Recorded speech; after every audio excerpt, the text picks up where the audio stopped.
Y bueno, queridos patitos, estamos a día 2 de septiembre, pero de 2018. Y un incendio en el Museo Nacional de Brasil destruye por completo todo el acervo histórico que el recinto tenía acumulado alrededor de 200 años. Creo que esto ya lo hemos comentado alguna vez en el canal, pero no es sino interesante hacer una reflexión al hilo de lo que han podido hacer el maestro Cárdenas con Noemí y David en México, antes de México, hace ya un tiempo razonable, para hilarlo con esta situación en el país de fala portuguesa, como es Brasil, heredado de este país europeo, y con toda la situación que comentamos en su momento en un conversatorio con Víctor Basilescu, y que recomiendo a la gente ver. Evidentemente el asunto de los museos da para bastante en tanto en cuanto qué es lo que está dentro, qué es lo que está fuera, qué es lo que se incorpora, qué es lo que no se incorpora. Es una reflexión que puede llevarnos a la época de la Cleopatra séptima Filopator, de la época tolemaica, la que hay todavía más tiempo del que ha pasado hacia atrás hasta su primer aparentemente pariente no político, no en la dinastía que es distinta de la que había previamente, como es la primera dinastía de los faraones egipcios. Hay más distancia entre el primer faraón y el caso de Cleopatra que de Cleopatra hacia nosotros, con lo cual Cleopatra está más cerca de nosotros que del primer faraón, hasta el punto de que se hacía arqueología en la propia realidad del Egipto clásico, aunque ya no tan clásico, porque estaba contemporáneo con la época de Roma, ya finalmente, y ese final con Julio César y Marco Antonio. Con lo cual, ¿qué parte se coge, qué parte se deja, qué parte se incluye, qué parte se excluye? Son los museos, incluso son los documentales, una verdad jurídica o es una verdad histórica, es una verdad omnicomprensiva, es una reflexión que tal vez sería interesante este hecho, el expandirla en tanto cuanto luego no hay una suerte de respeto a la hora de trasladar esos elementos y luego puede haber una evolución bastante curiosa. ¿Por qué digo esto? Pues porque si bueno, un accidente puede pasarlo cualquiera, como fue el tema de Notre Dame en París, por ejemplo. Pero que se pueda destruir por completo acervo histórico, el recinto que ha ido acumulando a lo largo de 200 años. Hay quien dirá, bueno, es que el sur, el norte, dinámicas bien interesantes que alguno pueda comentar, pero ¿hasta qué punto las prioridades de gobierno, de gasto, tanto del ámbito de la municipalidad como del Estado, como del propio país de Brasil, estaban en un lado o en otro? ¿Y hasta qué punto cierta memoria histórica está referenciada en apriorismos, como el tema del penacho de Moctezuma, en el caso de México, con los gobiernos de Morena, y el olvido de decenas y seguro que hasta cientos de iglesias de cariz, alguno dirá colonial, virreinal, virreinal, que tienen cierta importancia y cierta relevancia para la continuidad arquitectónica de México. Evidentemente todos estos elementos no se pueden meter en un museo. Lo que sí se puede meter en un museo son elementos que estaban dentro de estas iglesias o de estos elementos religiosos.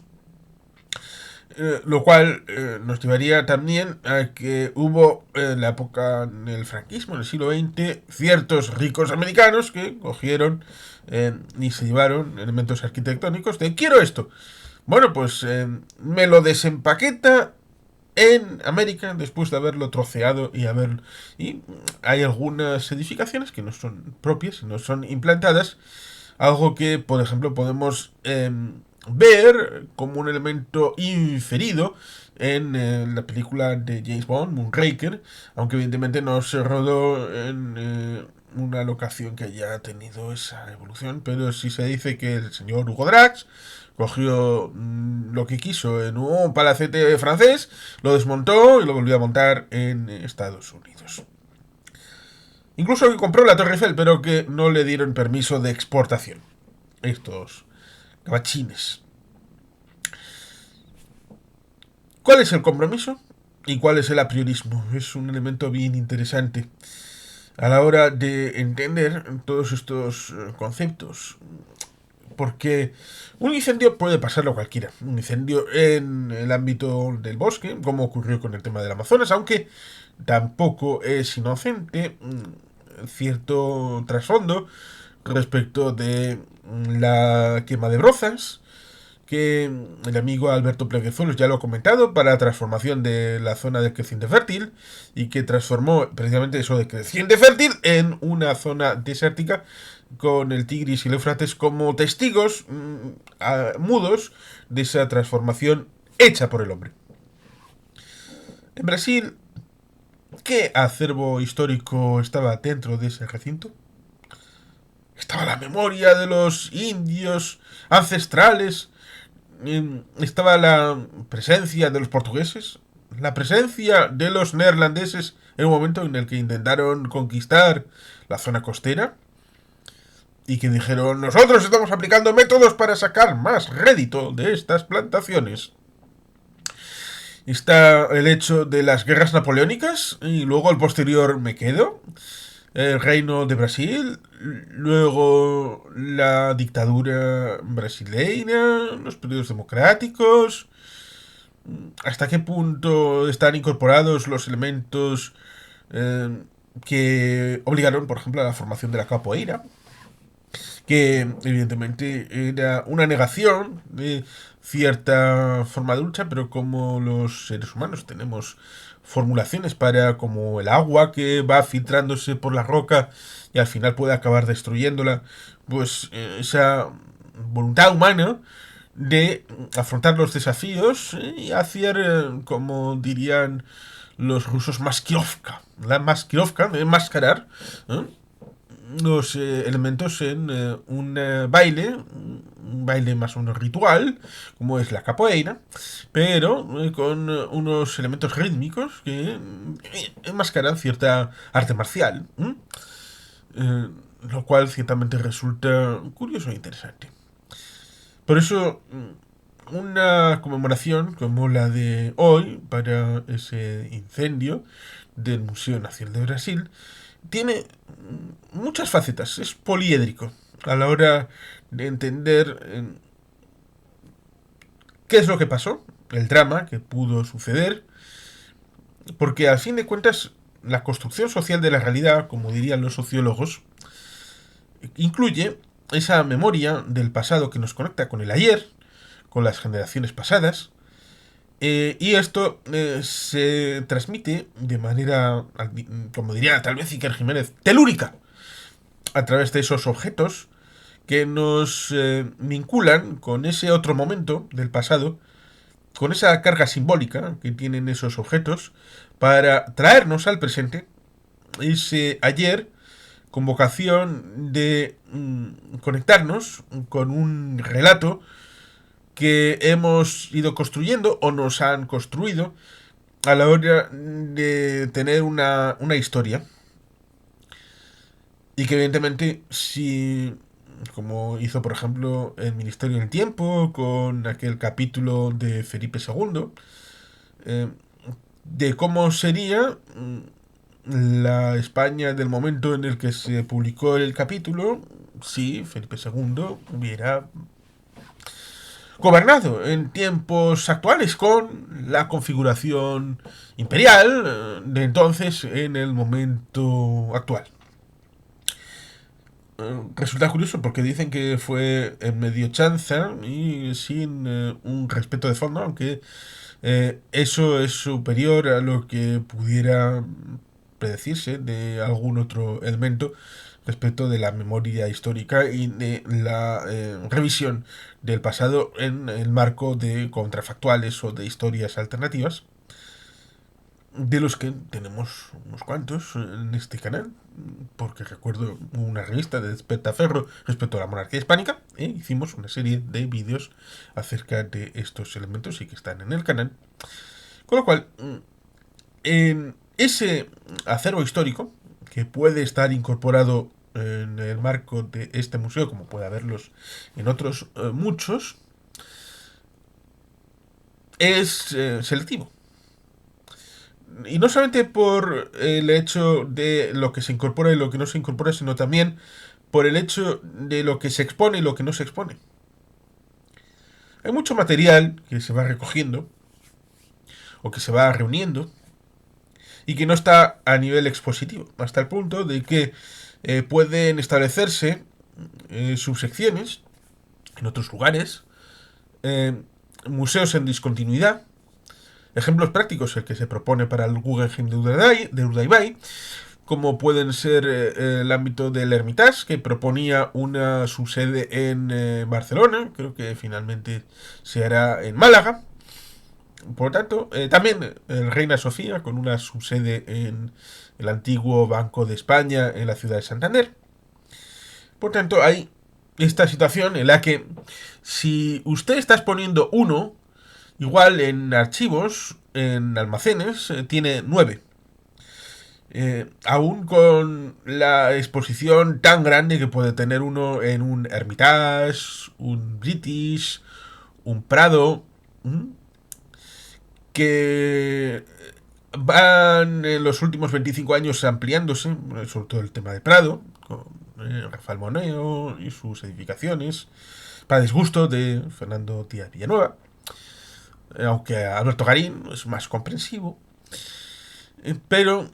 también, como dijeron en ese programa en México antes de México, evidentemente el origen de las colecciones también tiene su influencia a la hora de decir, bueno, es que el Prado se constituye de una manera distinta del British Museum y por lo tanto cuando se dice hay que descolonizar, bueno, el fuego es el descolonizador máximo porque ya no hay sino tabula rasa para construir desde cero, lo cual evidentemente no es deseable. Pero claro, los elementos aquellos de Benin con los alemanes mm, tenían un trasfondo interesante que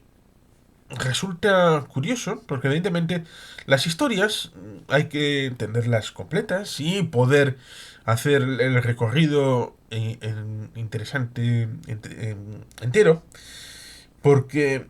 por ejemplo, se puede acusar en el drama humano a los brasileiros, portugueses, el tema del tráfico de esclavos. ¿Está incluido? ¿No estaba incluido?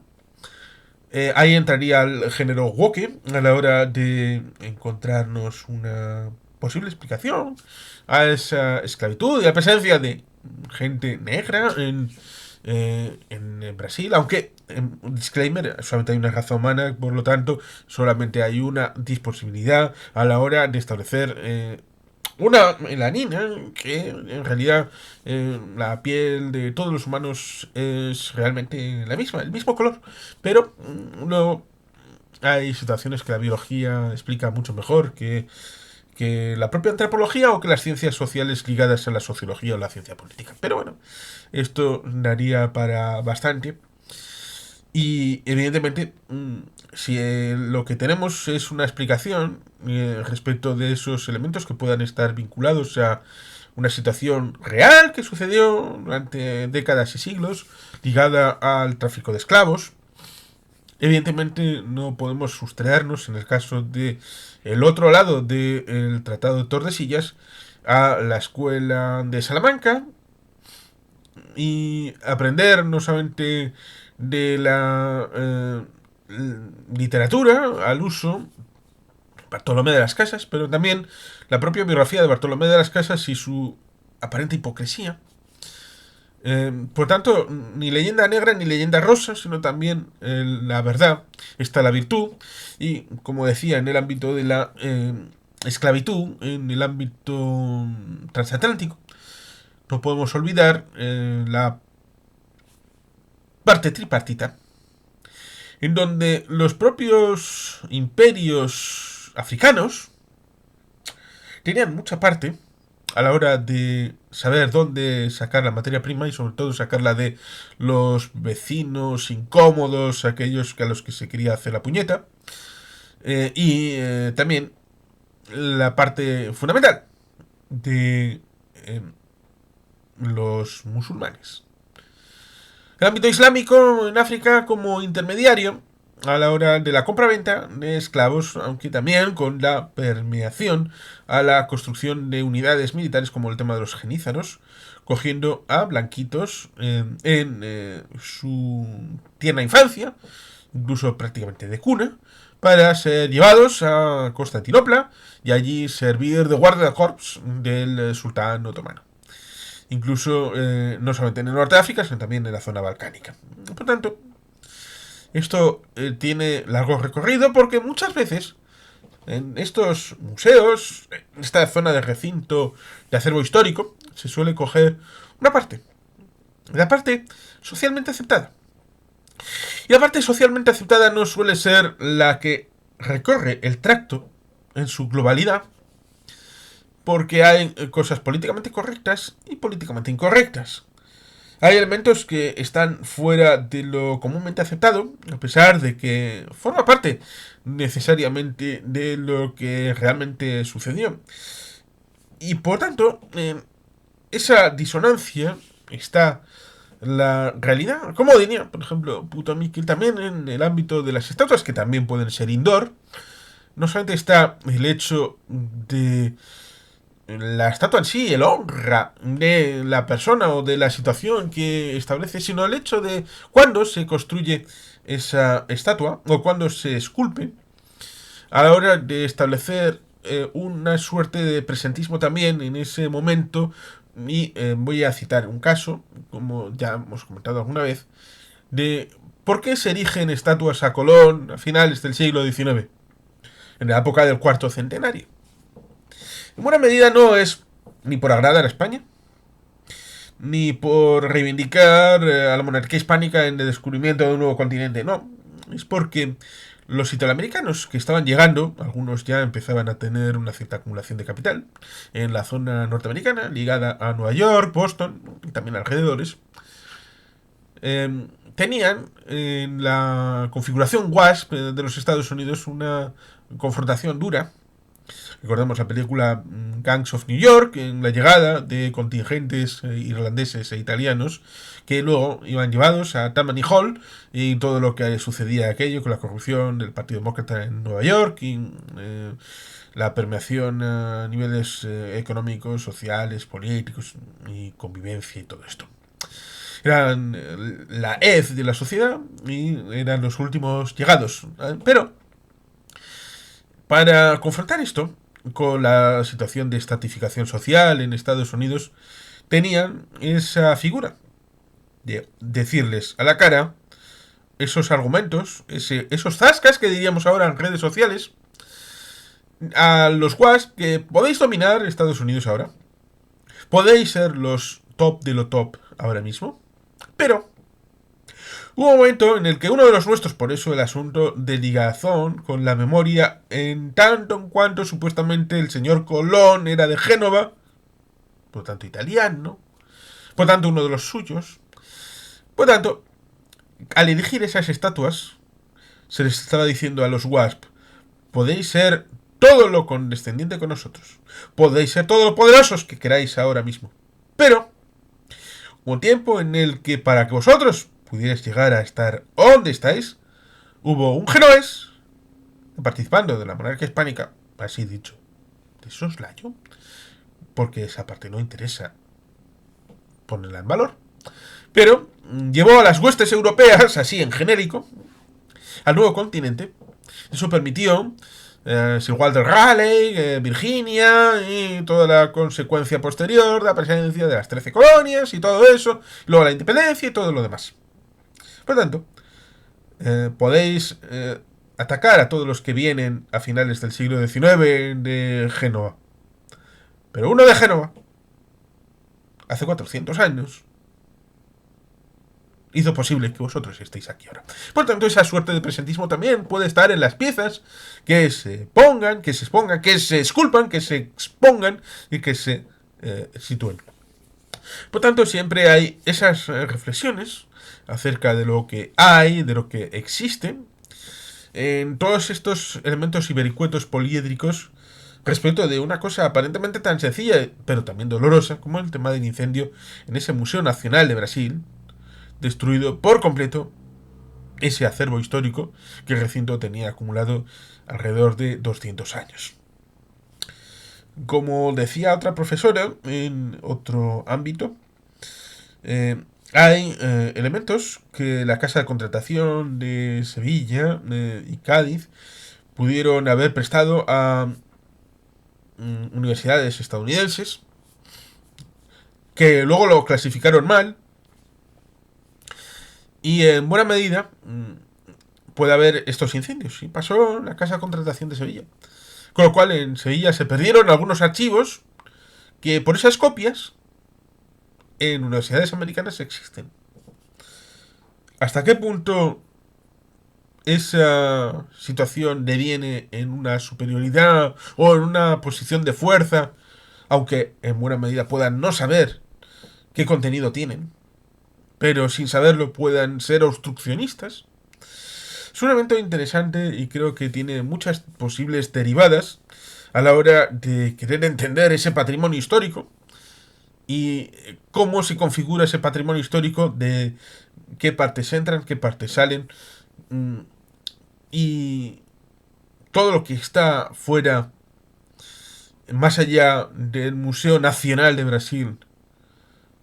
configura también acervo histórico. Y por otro lado, la reconstrucción del Museo Nacional de Brasil, si es que han querido volver a ponerlo en pie, han podido intentar recuperar parte de ese acervo histórico destruido y quemado. ¿Hay algunos otros elementos que podrán ser incorporados? ¿Hasta qué punto han desvestido santos para vestir un santo como es el nuevo Museo Nacional de Brasil, con otros museos de estados o de municipalidades? ¿Han ido a buscar fuera de Brasil material que pudiera ser incorporado al nuevo Museo Nacional? Son reflexiones que espero que puedan ser comentadas ahí abajo. Y bueno, pues ciertamente ahí está esa suerte de pensamiento que he querido traer a colación con esta efeméride, y que esperemos no tengamos que hacerla con ningún otro caso de museo en el mundo. Y bueno, sin más, queridos patitos, es que ricasco agur berobat, Betty Gelpie.